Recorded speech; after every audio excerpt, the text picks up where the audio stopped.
जय भवानी, जय शिवराय, जय शंभूराजे. सर्वांना दौडच्या खूप खूप शुभेच्छा. आणि आमच्या गल्लीमध्ये आज पारंपरिक वेशभूषा परिधान करून बाल कलाकार तसेच महिलांनी उत्स्फूर्तपणे सहभाग घेतला आहे.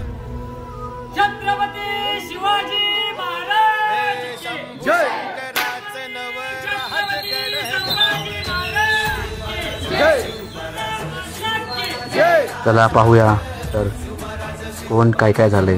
सर्वप्रथम छत्रपती शिवाजी महाराजांना वंदन करून हे मावळे पुढे चाललेत.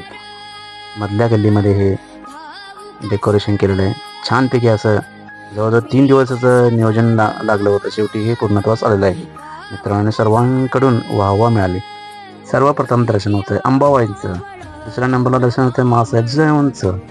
तिसऱ्या नंबरला दर्शन होतं आहे शेतकऱ्यांचं, रॉयल शेतकरी. त्याच्यानंतर पण शेतकरीच, गळा घासणारा, धार काढणारा, गवत घेऊन येणारा शेतकरी. त्यानंतर दर्शन होत आहे बाळूमामा सपत्नीक त्याच्या मुलासहित बकरी चारवतानाचा क्षण. त्याच्यानंतर दर्शन होत आहे तुळशीचे पूजन करणारी. त्याच्यानंतर दर्शन होत आहे राधाकृष्ण. त्याच्यानंतर दर्शन होत आहे कोळी विकणारी, बांगडे विकणारी. त्याच्यानंतर दर्शन होत आहे फुगडी खेळणारी महिला. त्याच्यानंतर बाळाचं नामकरण करणाऱ्या महिला नाव ठेवत आहेत. त्याच्यानंतर दर्शन होत आहे महात्मा फुलेबाई. त्याच्यानंतर दर्शन होत आहे ही महिला, वृद्ध महिला गोदडी शिवताना. त्याच्यानंतर दर्शन होत आहे जेवण स्वयंपाक करताना.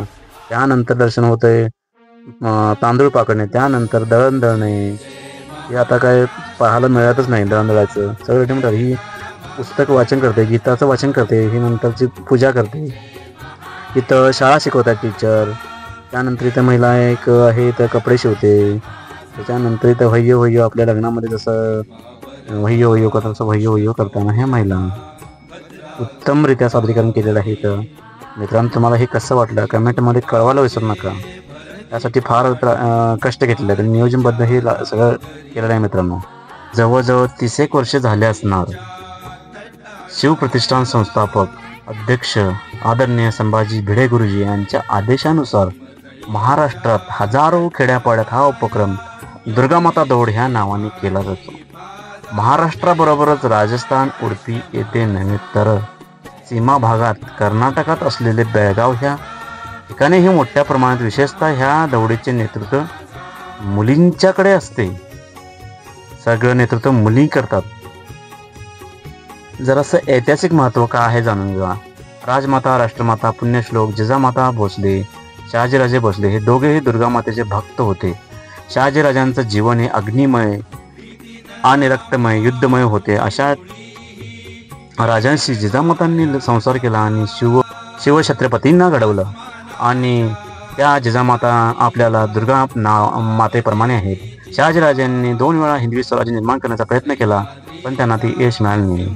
त्याच अपुऱ्या स्वप्न ठेवून मासाहेबांनी शिवरायांकडून पूर्ण करून घेतले. छत्रपतींच्या जन्माआधी देशावर पारतंत्र्यांचा अंधकार दर दिवशी दाट होत चालला होता. 700 वर्षांच्या पारतंत्र्यांच्या काळोख्या रात्री शिवनेरीवर जिजाऊंच्या पोटी शिवछत्रपती जन्म झाला. अशा पारतंत्र्यांच्या काळात शिवबा पोटात असताना मासाहेबांनी घट बसवले होते. पण त्यांनी काय मागितले? स्वतःसाठी नाही, भोसले घराण्यांसाठीही नाही. कन्याकुमारी ते काश्मीर, ब्रह्मदेश ते बलुचिस्तान हा पसरलेला भारतमातेचा उद्ध्वस्त झालेला संसार दुरुस्त करण्याचा आशीर्वाद मागितला. स्वतःसाठी नाही, संपूर्ण हिंदू बांधवाने दुर्गा मातेच्या दौडच्या माध्यमातून ही मागणी मागायची आहे. म्हणजेच दुर्गा दौड आहे. मित्रांनो, हा मिनी ब्लॉग कसा वाटला मित्रांनो, आम्हाला अभिप्राय द्यायला विसरू नका. तोपर्यंत टेक केअर, बाय बाय.